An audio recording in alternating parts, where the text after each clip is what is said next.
kind of profession you are in, we forget to be practicing consistency of being mindful, and we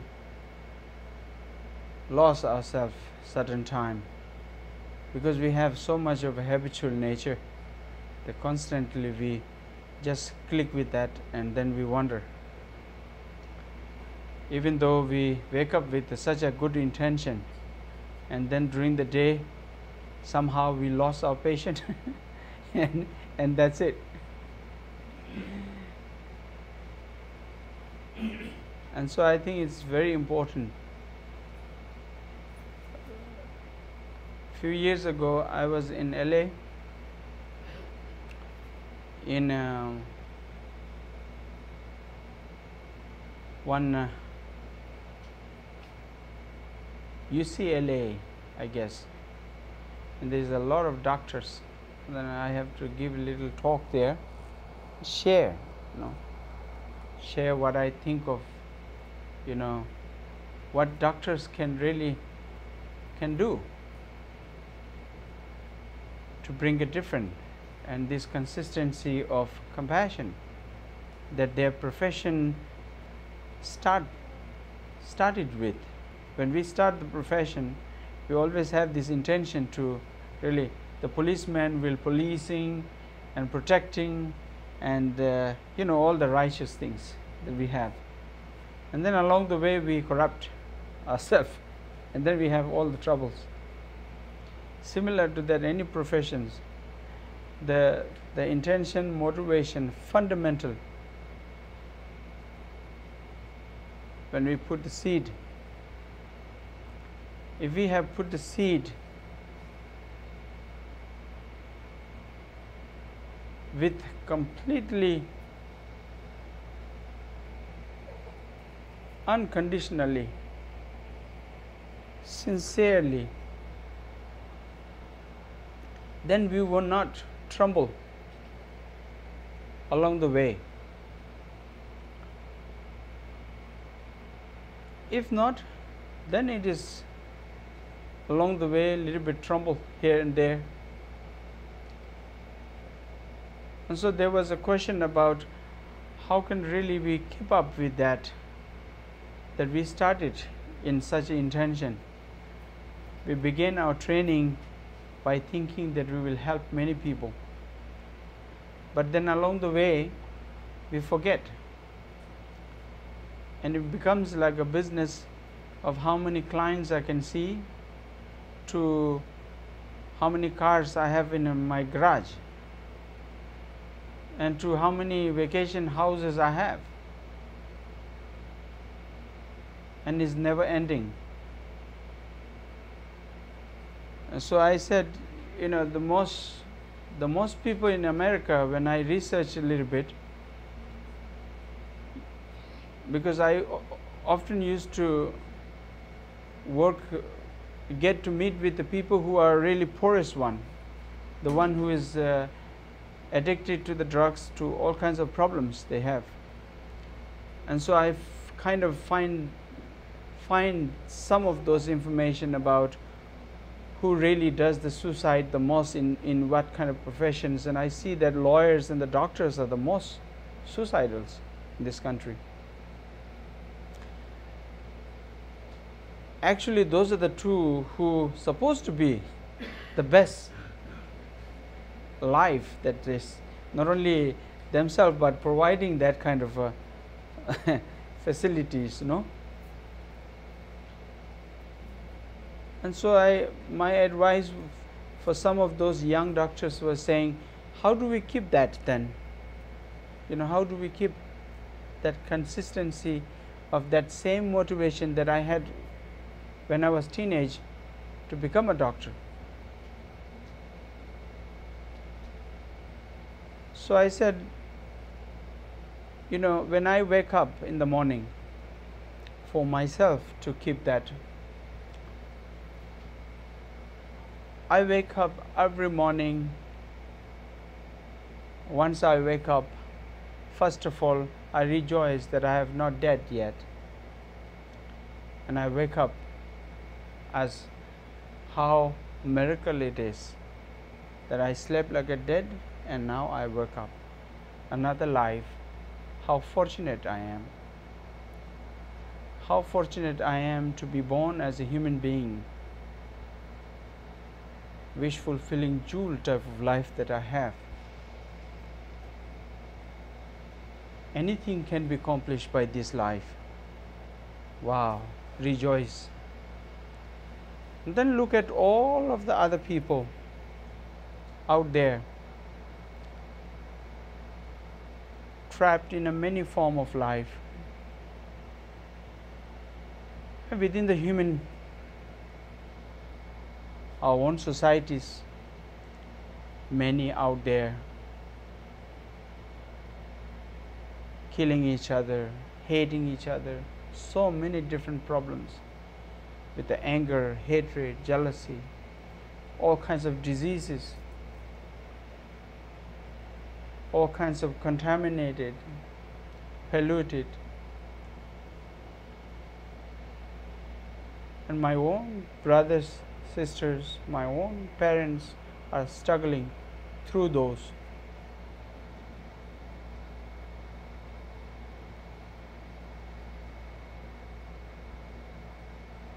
And then looking at oneself as, with this is such a blessed profession that I am in. It doesn't matter how many I would make, how much I will make, but I will do my best to even one person to make it happy today. And that is worth not how many you will see. And most of the time I have experienced in this country, the doctors are so busy. No? Any professions, they are so busy because they want to make a lot of money. And so it's the patients is not somebody who we think as similar to oneself, seeking for some relief from the pain that they go through, but we think of as a kind of what we call as a client. No, next, and next. Where is the next? And sometimes we don't even touch them. We don't have to touch them. Do the blood test. Give me the result. Take these medicines and you'll be fine. See you next time. We'll try on this one. In the Tibetan medicine, and the Tibetan medicines are based on the spiritual way, and so if you meet, have you ever met Tibetan doctors? Yeah. First, when you meet with the Tibetan doctor, I'm just giving the one profession of example, no? How we can be with other sentient beings. First, the doctor will look at the patients with a full of kind and compassion, with a smile. And then he will hold his hand or her hand and check the nerves with a very kind. They says, you're not alone on this journey. I'm with you to fight with this disease. With such a kind and compassionate, Buddha is so true. And he said 99% of the sickness is come from mind. In reality, it is not the physical, it's from the mind. So by the time the doctor says such kind words, gives the time to look after him, such a gentle touch with a caring, half of the disease is gone. The patient becomes so comfortable. Wow. And then half of the disease, from the doctor's knowledge, and prescribes with all the details of what to eat, not to eat, with the discipline, and there is a way to cure it. Similar to that, any profession you are in, you can always be mindful and always be there to make somebody happy. Yeah. I often say that don't just say I love you, I love you, I love you, I love you. We just saying that I love you, I love you, I love you, but then we fight. We really don't understand what we really meant. And I always tell this, when you say I love you, that means you are saying that I want you to be happy. That is the true definition of the love. So it doesn't matter. It's not about I love you because you have a very nice hair. No, I love you because you have very nice eyes and nice complexions. And then when it when the hair falls and then you can't see anymore, blind, and then where the love goes, then it's hard.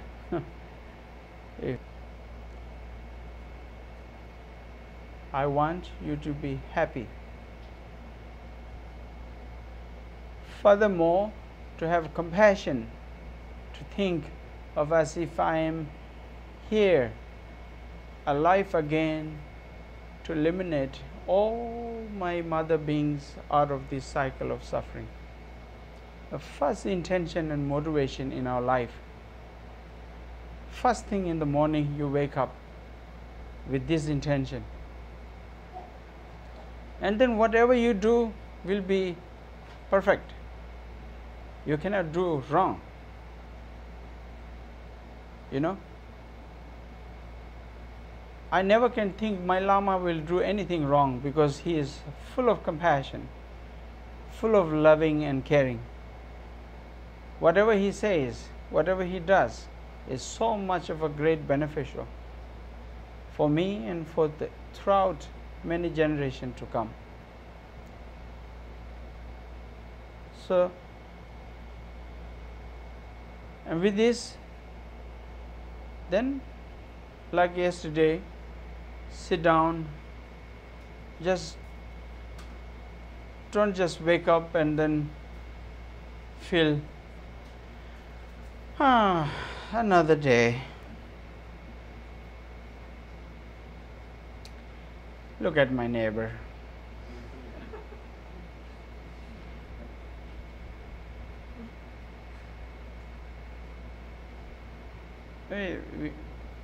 I think we feel that way sometime, no? Looking at through the windows and we feel it's so depressing.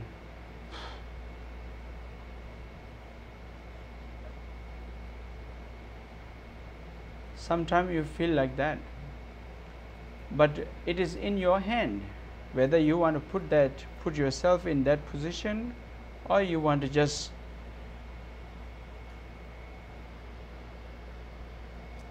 wake up with such an intention and motivation, rejoice, completely rejoice.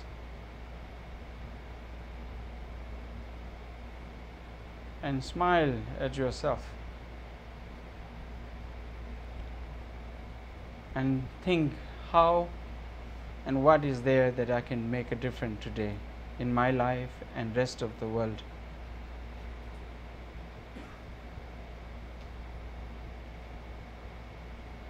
And then like those meditation, you do Shine, calm abide, and I think it's very important to do it in the early morning. is really the best time. This meditation is the best time is the early morning, because we sleep, we sleep very calm, very nice. Our mind is very settled, rested, and then you wake up, not too much concept of thoughts arising. You have so relaxed, and it is like a very clear lake that has not been disturbed, and you can see through it very clearly deep down. But throughout the day we see all kinds of colors of the images and disturbance with the sounds, and throughout our mind is quite messed up. And then just to calm, abide and relax is a little difficult. In the evening especially it is difficult, because all these thoughts that arises in our mind during the day, what happened to us, is quite hard to really concentrate in one single thing. And so therefore it is very important, even if you want to do the meditation or relax yourself in the evening, it is very important to just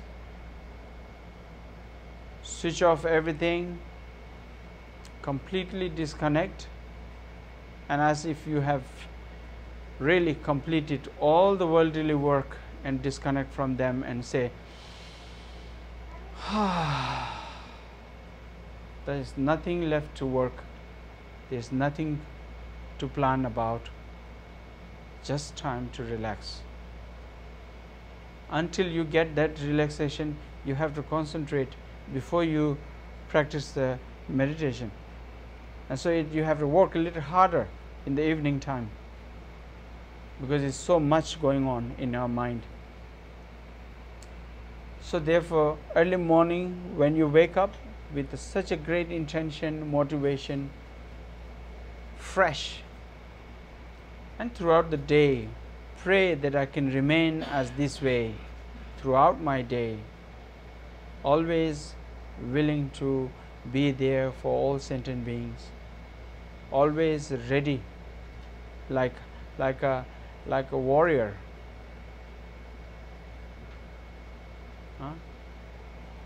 Bodhisattva, the compassionate one.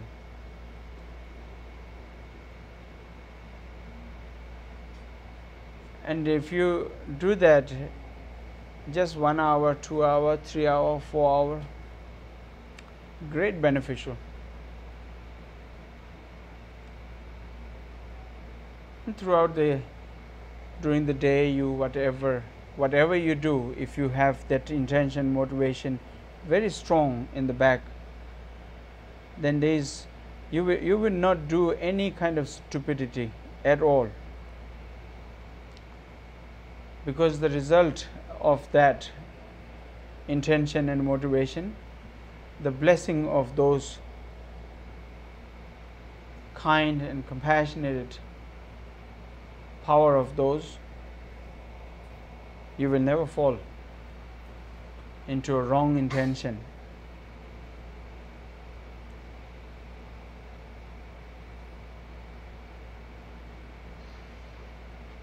And time to time, really think a little bit deeper. All this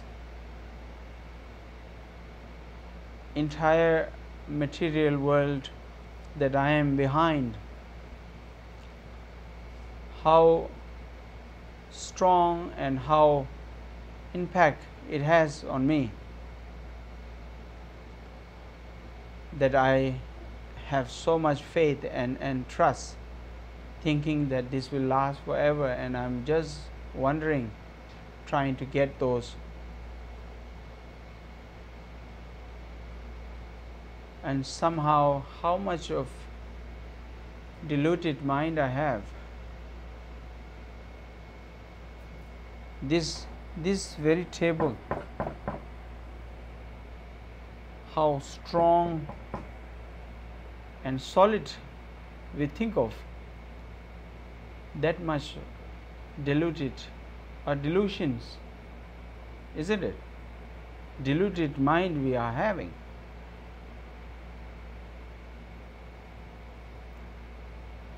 And so it is very important to check.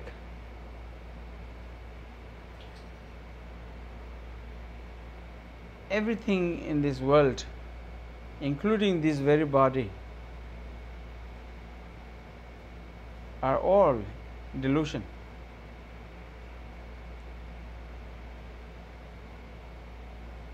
And all collective of karma.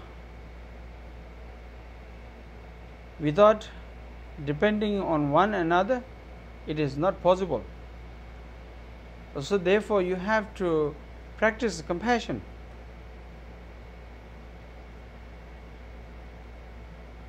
Through the only compassion practice, you can understand far more greater, deeper,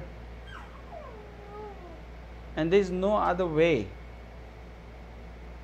to think about, what you call as a, most of the now these days everybody, oh, Tibetan Buddha Dharma, oh, emptiness, dogchen practice, ultimate practice, immediately, instantly enlightenment.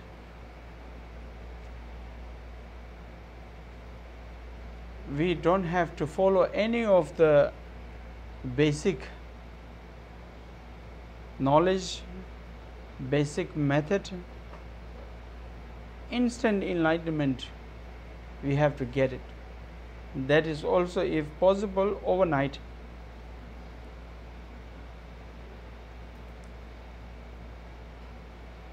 So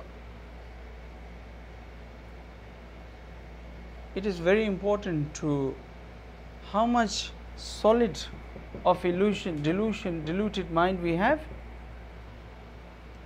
and has been tangled, that much of a work we have to do to untangle those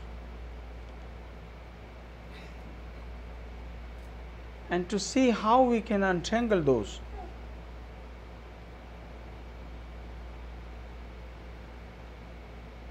And to be able to really purify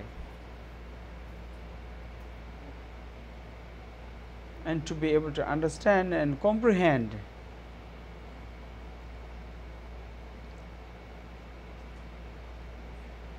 So we have to see how much truth in it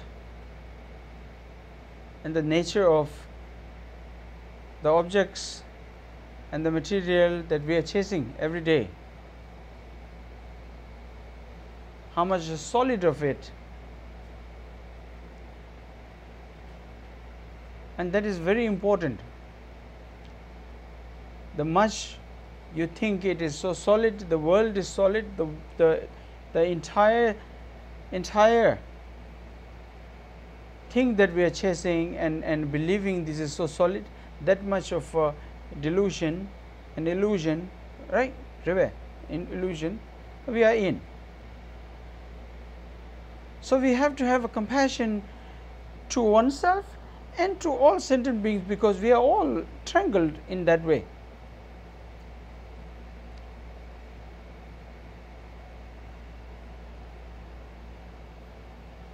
Without the compassion, impossible to understand whatever you think of that's the true nature of reality, emptiness, the very emptiness that we talk about, no? And Buddhist emptiness is not just simply saying it's empty. It's not saying, it is not the definition of completely is empty.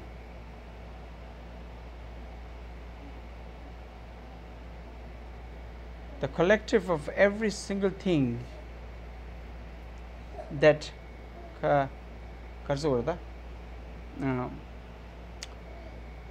depending, one to another, without like there is no truth of inherent, like permanent. if the father is a father and forever is a father, never been a son, then we can say is a truth. But it is not like that, no? So it is all interdependent on each other. I cannot get enlightenment without you all. You cannot get enlightenment without me.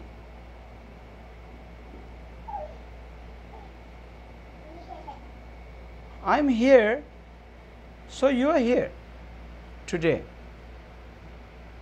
So you are here, so I'm here. Without me, you will be not here in this church. No?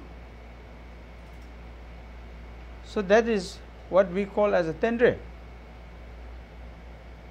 Dependent. No?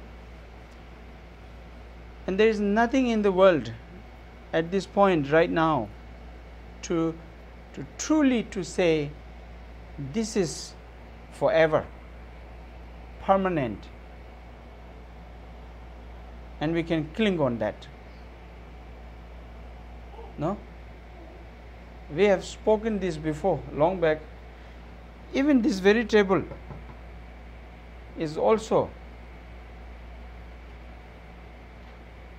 collective of many things, pieces of woods from the different trees to the nail, collective of effort from the carpenters to assembly, and finally it forms as a table. But if you try to find the very table, if it is there, then if you remove all the assembly, you won't find. Similar to that, we have spoken before, this very body, ourself, we always say I, nga, tukureda, I am Tulku. No? I am Tulku. So where is this Tulku? Where is this George? No? Where is Daniel?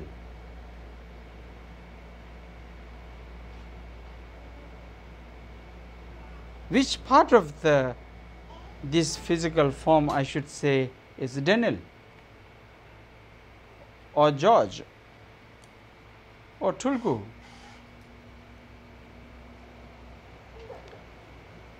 So constantly it is very, I think that much we can think to contemplate one's mind, to say which part of the body I should say this is me. This very arm is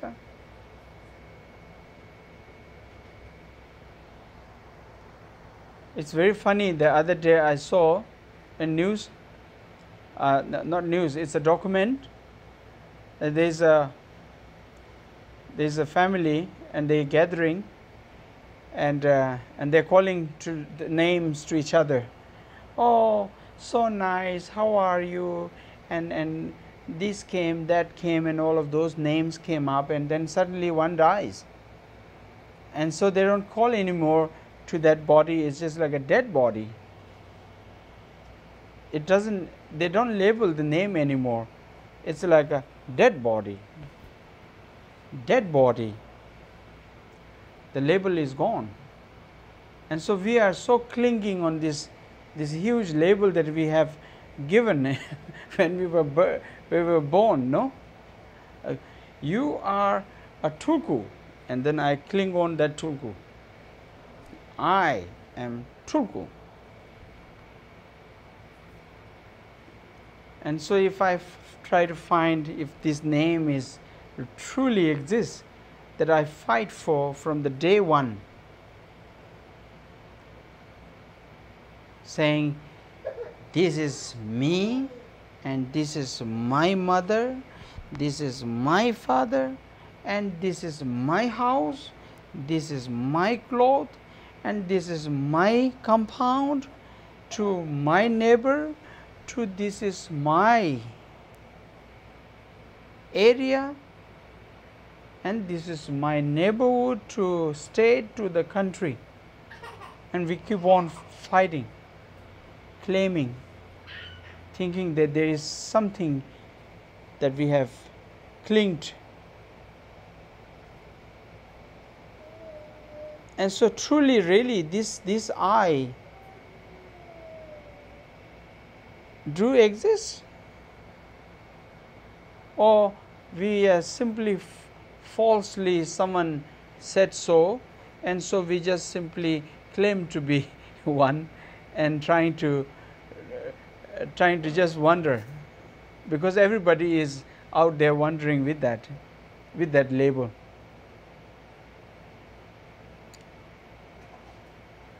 And so today we'll little bit contemplate and meditate, okay? On this, we have done this, some of us, we've done this before. And so those who have not done, then just relax and think. Throughout my life, I have claimed myself, this I as a George,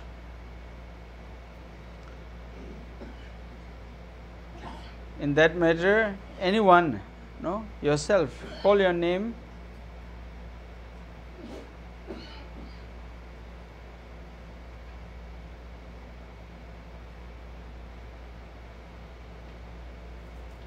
where this I is, because we really follow this I quite amazingly, and he really controls us.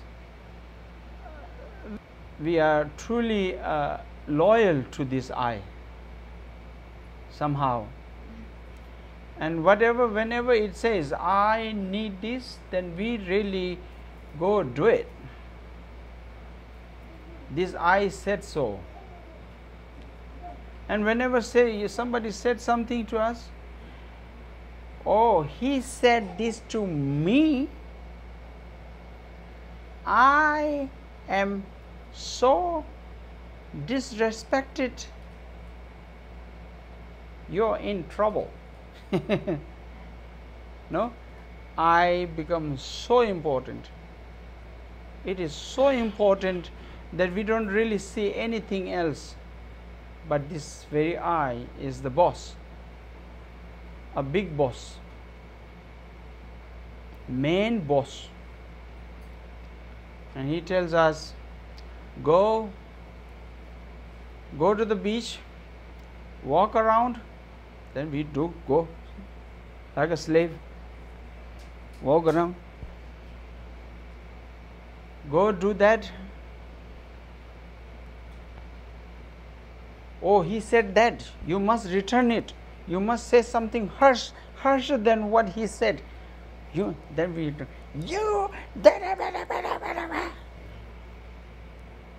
we follow quite well,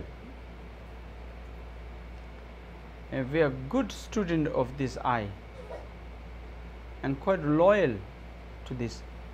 And so it is very important sometime to find out who this I is and how he look like, because we are just simply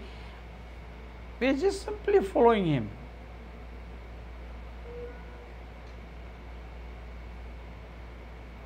Isn't it? Roa, you just check. As someone like me, this my I said so, so I am in America.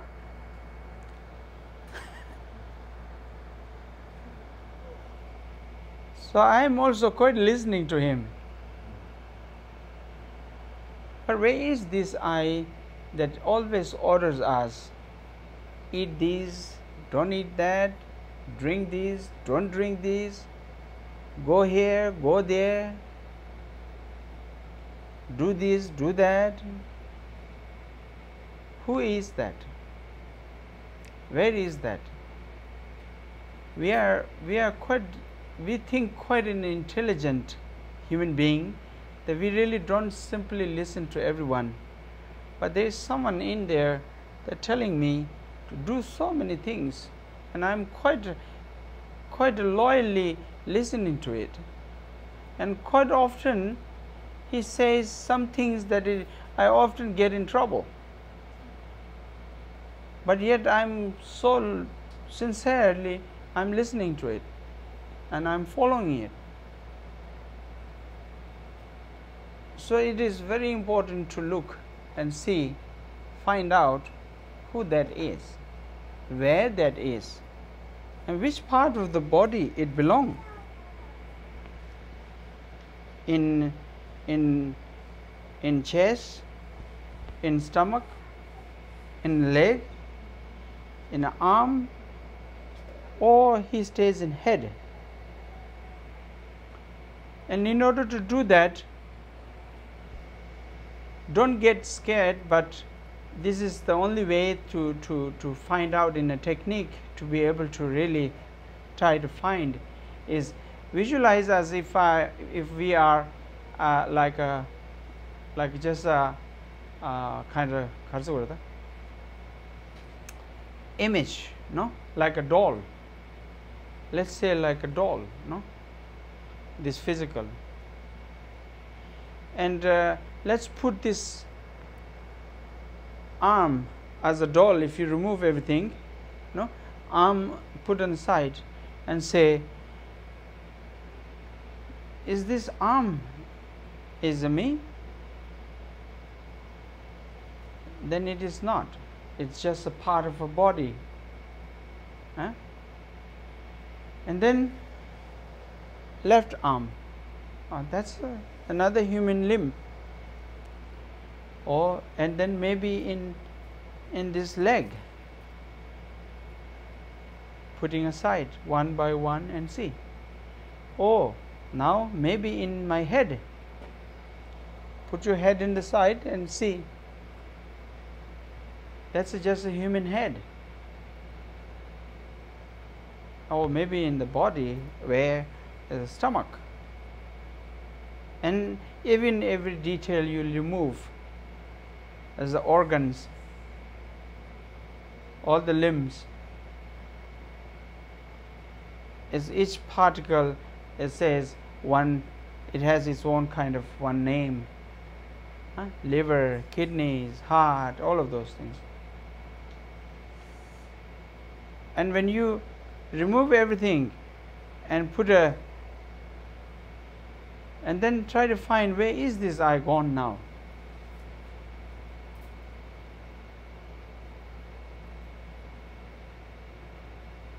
Or am I just making it up, something, and just following that?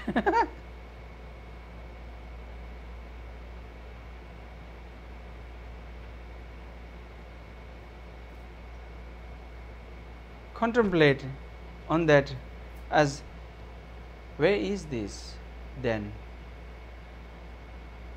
Or I simply visualizing something that is all false,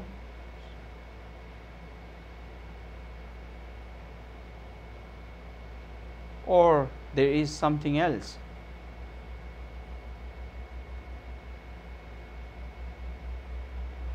Let's do this, meditate on that as I said for a few seconds. Okay?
So such a illusions we are in, that we follow this I. So what did you found?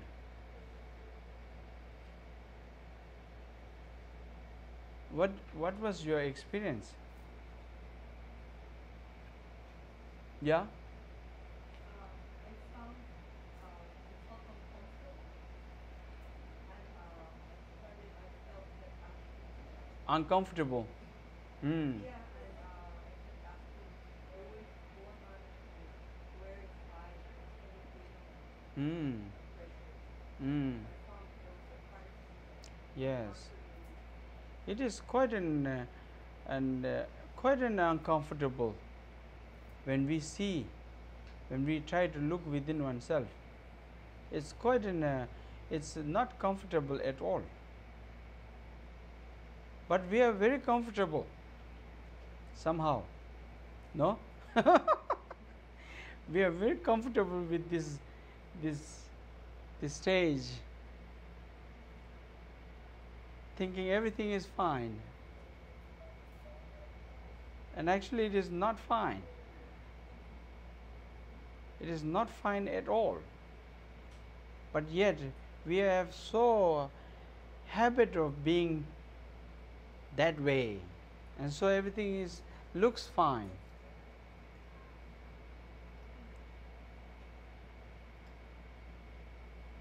And so therefore, if we see that this is really, it's trembling, it's quite a trembling, there is no confident to, now it's almost like who am I believing in now?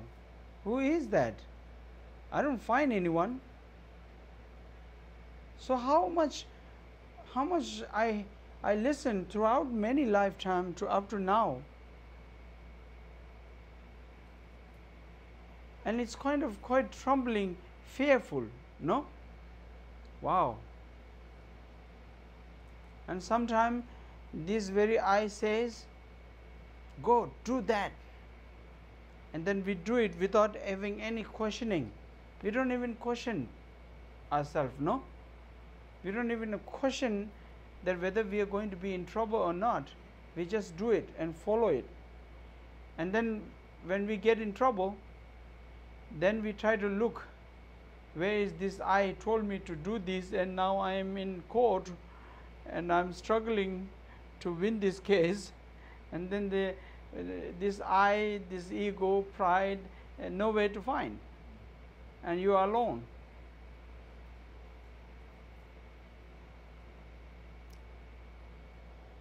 When this you find out that this is the kind of the cycle of life that we live in, then we should generate furthermore compassion towards not only me, ourselves, but every one of sentient beings out there, believing that there is this I and delusion. Delusion. Yeah. So now my English is also trembling.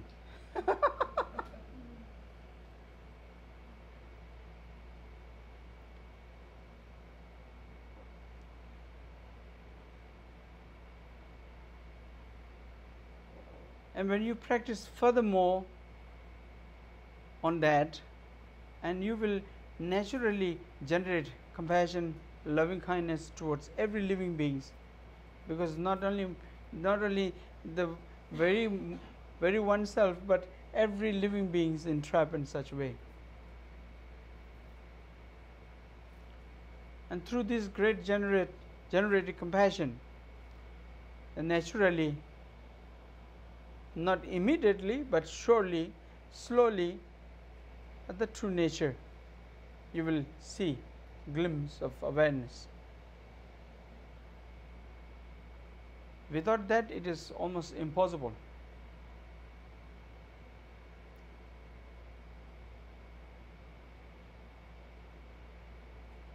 There is no such technique to say, I tell you this and then you get enlightenment, without understanding the other beings, like those like a cockroach, no, that possess the capacity to give us the birth of bodhicitta.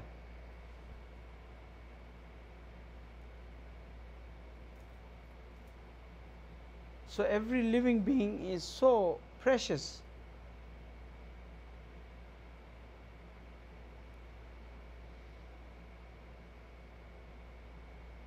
And again, sometimes you may say, what is this silly technique to put out all my body part and then what is there?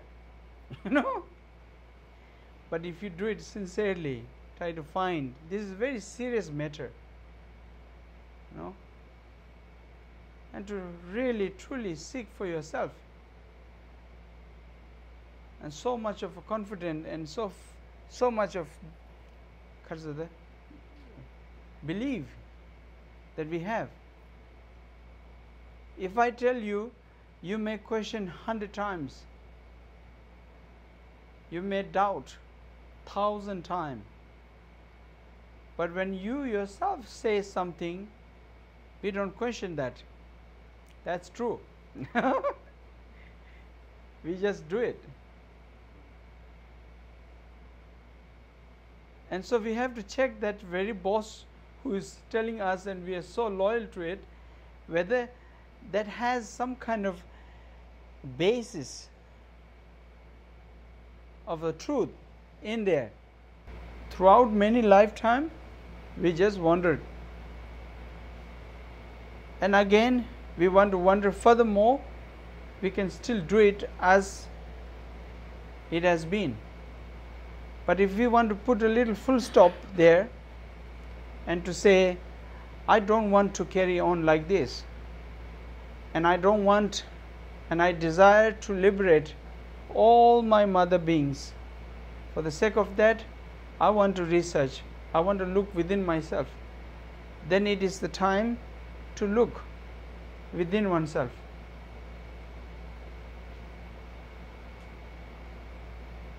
And believe me, once you started doing that, you will be so busy. You will find no time to do any interfering to any sentient beings out there.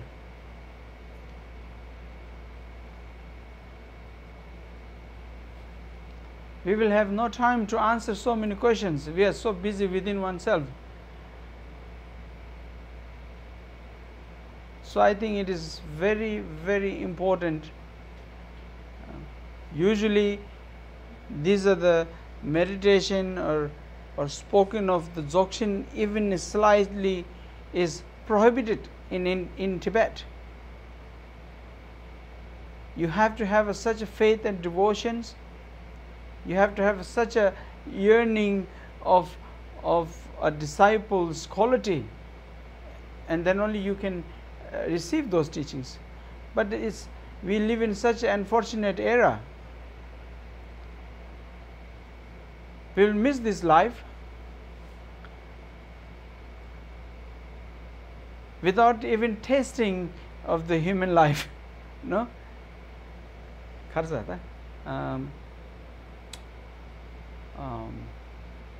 Without enjoying the true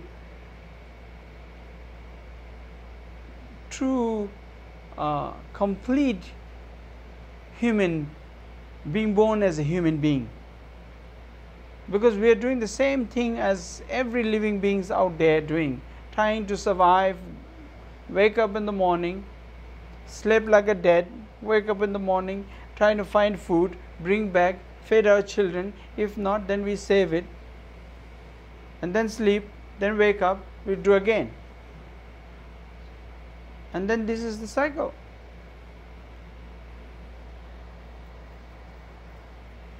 So I think, as we spoke yesterday, every mother beings has been sacrificed so many countless lifetime that we might have taken. All those lifetime we have father, mother, brother, sister, even those considered to be enemies who have been so much have taught us to be patient and tolerant, made us so strong.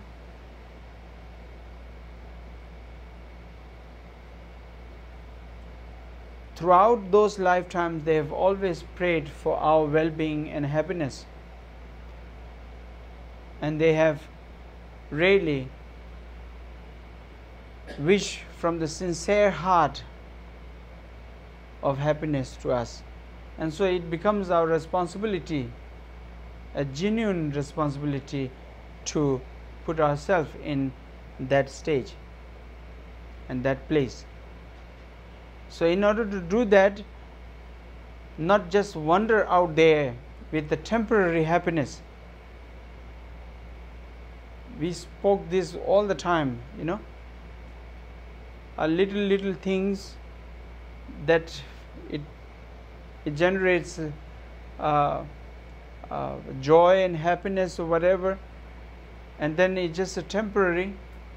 It's like a dew in the grass, and the morning sunrise is all gone. In this world, whatever we are chasing behind have never shown us the complete happiness. And so what are we chasing for? What is out there that really could fulfill this life? Even the richest of the richest man is still chasing out there. Number one, the richest man today, he still want to make few more $1 billion. He's still chasing, never ending.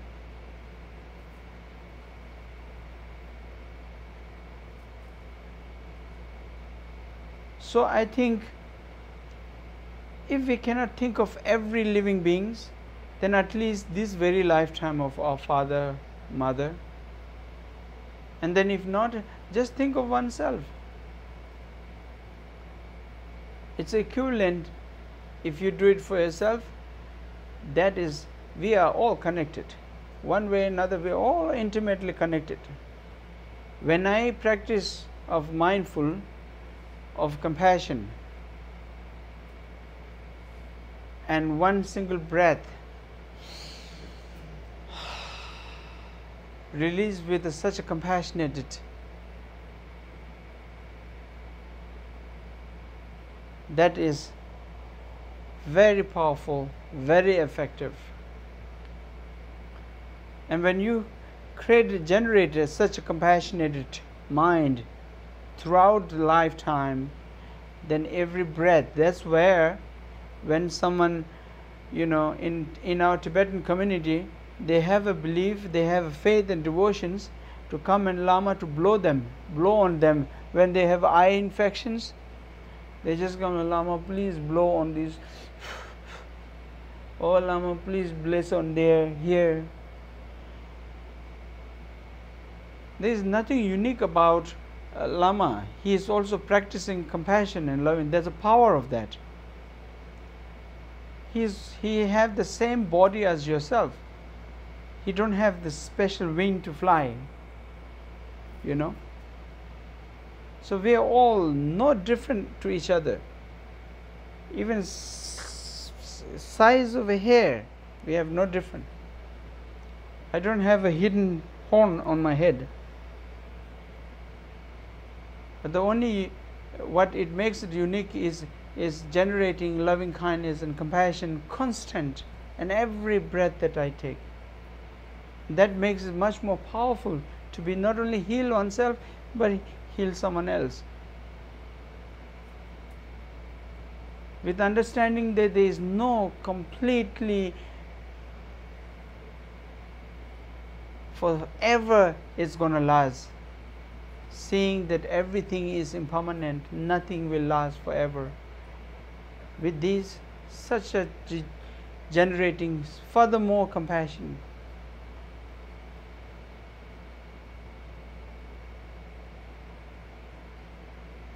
It's the only way. I don't see any other way at all, you know.